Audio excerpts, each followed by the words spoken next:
Hello YouTube. In this video I'm going to help you learn how to program if you're an athlete. Because I know that there are a lot of people on this channel who are interested in developing their athleticism despite this being a pure bodybuilding channel. And I perfectly understand not everyone is like me.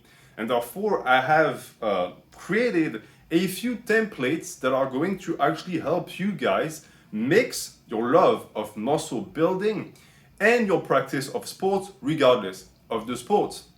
And that differs a bit from what I've done in the past when it comes to teaching you how to program, because if you check the description, I made videos about helping people with white collar or blue collar jobs program their training. And I never really gave you templates for a simple reason. It's almost impossible to find a template to provide for someone who's like a welder, for example, because you're not going to train in the gym to be a better welder unless you're really competitive. For the most part, you're going to do it because you love training, and therefore you could still potentially be a pure bodybuilder who has certain circumstances to keep in mind when they program, because their job is also very physical. But when it comes to sports, these restraints don't exist, meaning that I can give you exact regimens to follow because I can still pinpoint exactly what practice you're going to do, and most likely you're going to be training to be better at that practice. So you're transcending the realm of hobby and you're making this into something more functional. So that's why those templates exist. Feel free to visit the description and snatch one. They are all categorized based on sports. But I would still encourage you to watch the video because it's always better to understand what you're doing and why you're doing it. And I would always want you also to, at some point, do it for yourself. So all of the information I'm going to be providing for you today is going to do that. It's going to make you a better lifter and a better athlete. And before I get into it, for real, I want to say three things to keep in mind, because they can make or break the type of info I'm going to share today. First off, I'm not going to talk about strength athletes. One, because I want, and it's something that I work towards on this channel, to make a clear distinction between bodybuilding and powerlifting. Too many people still don't understand that these are two different things, and therefore the way you're supposed to train for them are different. And you could tell me, okay, but you're going to talk about like track and field. That's also very different from lifting. Well, yeah, but let's use the blue collar and athlete hobbyist example and try to also, create a good demonstration of what I mean by strength athletes being different than bodybuilders, whereas someone who is a sport hobbyist, an athlete, can still make use of the information I'm going to give you. If you look at someone who, again, runs or does sprints, the type of training you do is that it's sprints. So if I add weightlifting movements and just weights and dumbbells to that, it becomes supplementary to your practice. Whereas someone who powerlifts already utilizes barbells and dumbbells, etc., etc. So the only thing I could do if I try to inject my hypertrophic knowledge into their training is I would make them stray away from what's important, because the practice is too similar. That is the big problem that people don't grasp. Yes, powerlifting and bodybuilding all utilize metrics of size and strength. Yes, they utilize similar means to get to their end goal, but because of it, it makes them very dissimilar. And if you want me to use an even more advanced example, one that is a little bit gross, just because your cousin is very close to you in terms of DNA, doesn't mean you should have sex with them to make kids. If anything, it's the last thing you want to do in this life. And it's the same for bodybuilding and powerlifting. We're cousins, we're not supposed to mesh, okay? We're supposed to stay separate, and that's the way to go. But something like track and field and lifting are like complete strangers from different ethnicities even, meaning that their union is actually very beneficial. That's what I want to get at. So no strength athlete. I'm not going to talk about powerlifters, strongmen, none of that. I also won't talk about martial arts. That's not for the same reason. This is because I actually have a full guide on martial arts that is going to be coming. And I personally think that general sports and martial arts don't really mix, meaning that The appellation combat sport I'm not a fan of. I prefer martial arts. It's a different beast altogether, needs to be approached with a different angle. And to finish up, understand that when I say athlete, programming for athletes, what I mean by this is that to me, someone who's an athlete is someone who prioritizes function over form, meaning that you're always going to focus more on your sport than on the way you look. If you don't fall into that category, don't worry, I got you covered, but you're not going to fall exactly into what I would consider to be an athlete. You can be a hobbyist athlete, but you're not 100% dedicated to one thing. You're sort of looking at things both ways. It can be good in certain situations, but it needs to be said. And in terms of where I'm coming from and my credentials that are non-existent in reality, I trained for football for 2 years and basketball for 3 years, where I did both weight training and sport-specific training and just practice. I say that not to tell you that I'm trustworthy and you should listen to me. Actually, I say that to convey the exact opposite message. You shouldn't trust me because I'm not an athlete. I am a pure bodybuilder, and therefore I am incapable of providing you with programs that are going to be purely beneficial to your sport or to your physical or athletic practice. Meaning that this video is still going to be skewed towards size. That means that if you listen to my advice or you take one of my programs, you need to understand that I am making them in the spirit of hypertrophy, not in the spirit of athleticism. So if you get athletic benefits from them, it's a byproduct. And this is where the problem lays. This is why I'm going to divide the programs in two types. I call them twin templates. Each template is going to fall into a different subcategory. There's going to be the purist category that is going to concern people who are only interested in function. And then there's going to be the hybrid category of people who want a mix of size and function. Okay? Keep in mind, as I just said, that the purist template might not be as sharp because I'm much more interested in teaching people how to get big. But as I said, a lot of people asked me for a video about how to program for athletes, and since I have knowledge, I want to help you guys. This will not be effective sport-specific resistance training. Let me insist on that. I will try my best, but you will still find that it might be lacking in certain aspects. I will get back to that. The programs in the description and the ones that you should be making for yourself as an athlete should be minimalist, and they're all going to be minimalist. The reason for that is because athletes are going to be maximalist in their approach to their sports. So you cannot, on top of that, be a maximalist for lifting weights because you're going to crash and burn. You need to make choices in life. And therefore, it is perfectly acceptable to have much more down to the bone templates for people who practice sports, because your main pursuit is not lifting weights. It's going to be sports. So we need to make space for it, and minimalism is the perfect way to do so. Since your training for size and hypertrophy as an athlete is more of a building block that is going to feed the rest of the training and will be placed in reality where it can fit, meaning that it will never be a priority in your schedule. It's going to be in places and instances where there is space for it. You're not going to try and make space for it. There are going to be some places or some downtime that are going to allow you to train for size, and this is where it's going to go. And I say building blocks because when you use building blocks, you understand that some are much more important than others because they make up the base, some are bigger than others, more stable, etc. Hypertrophy training for you as an athlete is going to be a tiny block. It might be a very important block, but it's still tiny compared to the rest of the structure.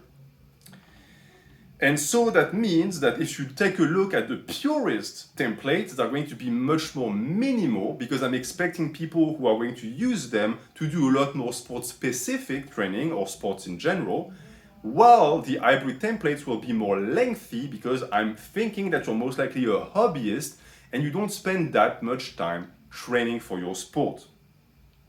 And listen to the semantics I just used. Training for your sport. What does it mean? It means that even though the templates I'm giving you are going to help, they are going to be much more potent at developing muscle than they are at making you better at your sport, and that is true for any type of resistance training. Don't kid yourself. If you do it most of the time, it's not going to have as much as an impact as you think, especially if you compare that to the simple practice of the sport. But I'll get back to that. I include famous sports in the description. Some of them will not be there because I can't cover every single sport. If your sport is not in the templates, let me know. I might make a part 2 at some point. I won't explain each program in details because I want this to be about general information. So now we're going to start discussing how to program as an athlete. Now that I'm done with just warning you about the approach and how you should regard the templates in the description, I can now teach you how to do it yourself and the mindset that you should have as an athlete. I'm not teaching you how to exist as a sportsman. I'm telling you how to approach hypertrophy as someone who might not be versed in the field and in the matter. So, when you program for athleticism, the most important thing that you should always keep in mind is that the sport is number one priority.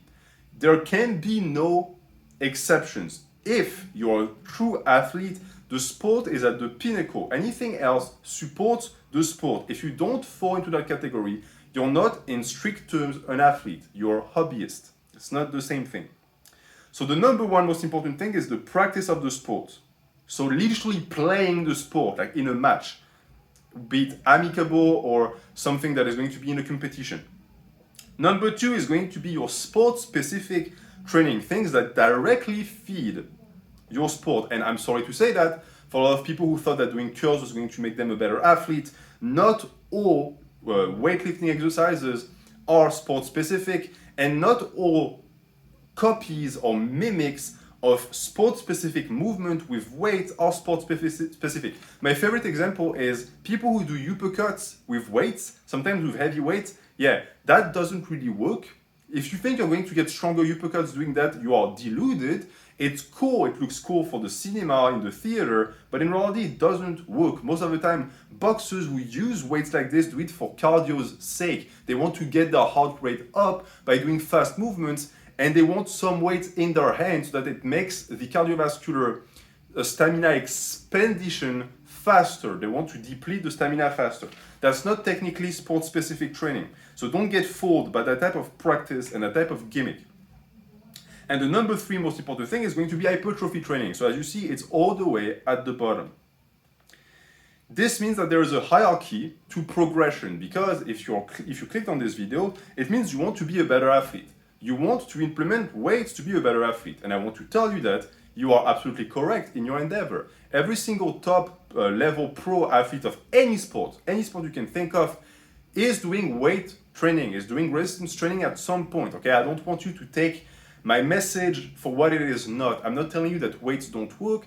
I'm telling you that in the pyramid of things that are important, it's at the bottom.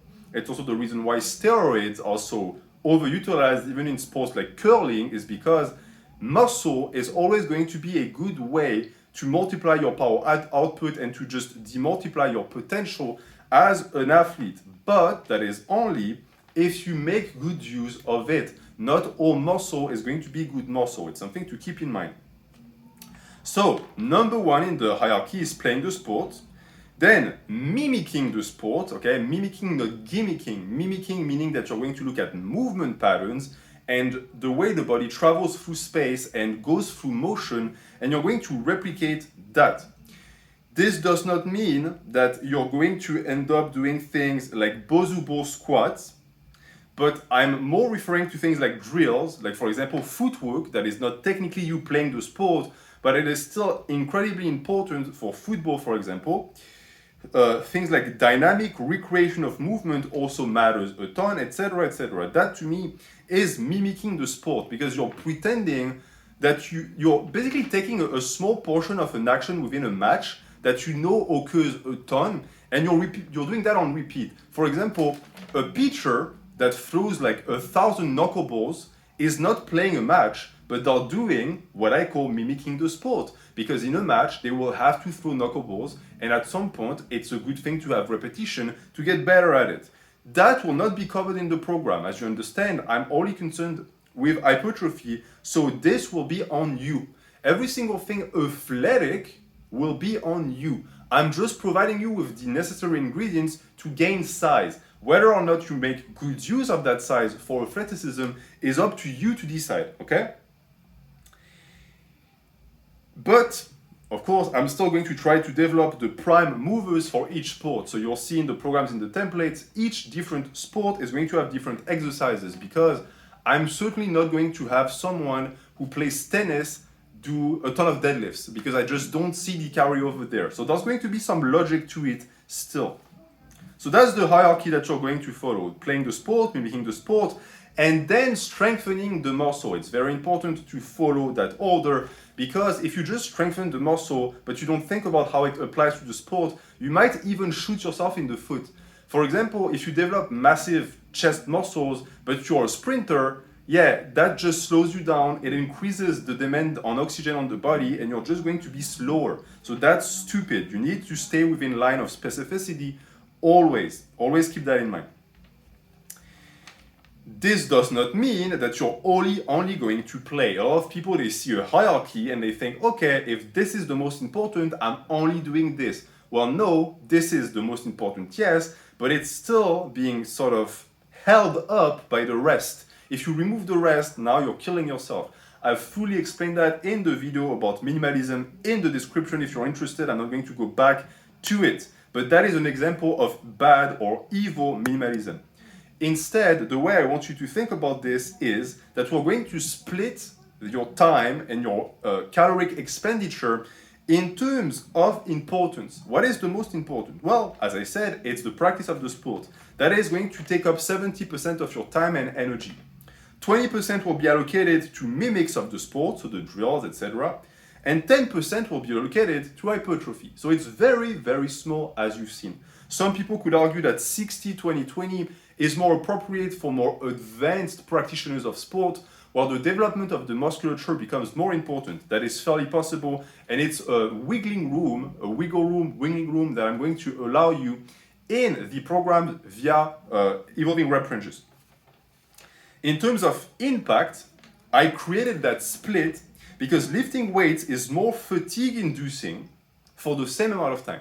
Meaning that if you do a sprint or if you do a set of 5 deadlifts to failure, the sprints are going to gas you out more and are going to be more even painful in the moment.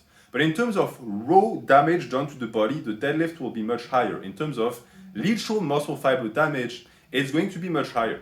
And therefore, you have to be very smart with the way you approach your programming as an athlete, because every single thing you do in the program doesn't have the same value. Certain things have a higher weight. So when you put them in the scale, you have to keep that in mind. Something like 40 minutes of actual sports practice with your team or your coach might be equal to 15 minutes of top sets of lifting weights. And that is an equilibrium that you have to play with, because if at some point the scale does this towards weight, you're going to see that the sport suffers. You always want a balance, okay? In terms of importance, this is more important, it's the sport, but in terms of raw damage done to the body, it needs to be balanced. If we're talking about time, as I said, it's not the same. You want to spend more time practicing, because a lot of sport is technique. And this means that for you to be extremely proficient, you're going to have to put in the time.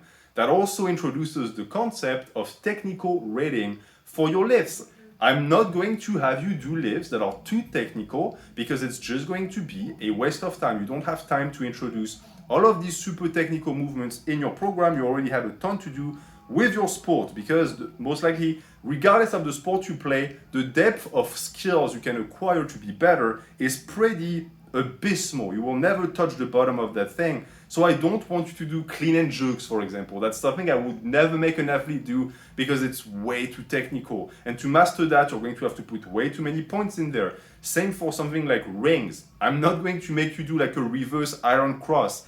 What? It's too much time spent in this. You would need a different lifetime to be able to master this. So I'm going to keep your technical rating super low, and it's something you should do as well if you program your own athlete program.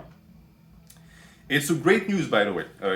I don't want you to take that as something that is detrimental, because since the sport will take most of your time, it's great that you don't have to spend that much time training to get the benefits. Since you only have one body and one jug of recovery. It's not like your body has one type of stamina and muscular endurance for sports and one for muscle lifting. It does everything with the same body and the same central nervous system. So priorities, priorities, priorities. Sports is more important. Most of your recovery will go towards that.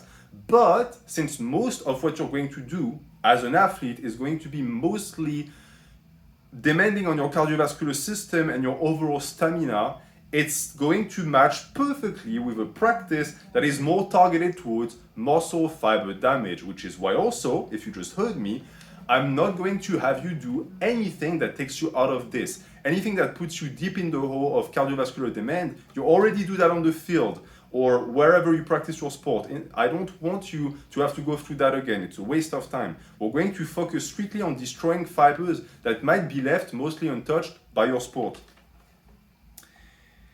Timing will also be extremely important because since what I just told you applies across the board, you cannot allow yourself to do a big session of lifting a day before practice. Your ability to perform during practice and to be efficient will be correlated with progression. If you constantly sabotage your practice with a big deadlift session or squat session the day before, you're going to be fucked. And it's especially true if you play a sport that is competitive. Do not make the mistake, and most likely you're more intelligent than that, of exerting yourself in the gym a day before. Now you're going to go in fatigued and you're going to just be completely useless. You lift weights to be better, okay? Always keep that in mind.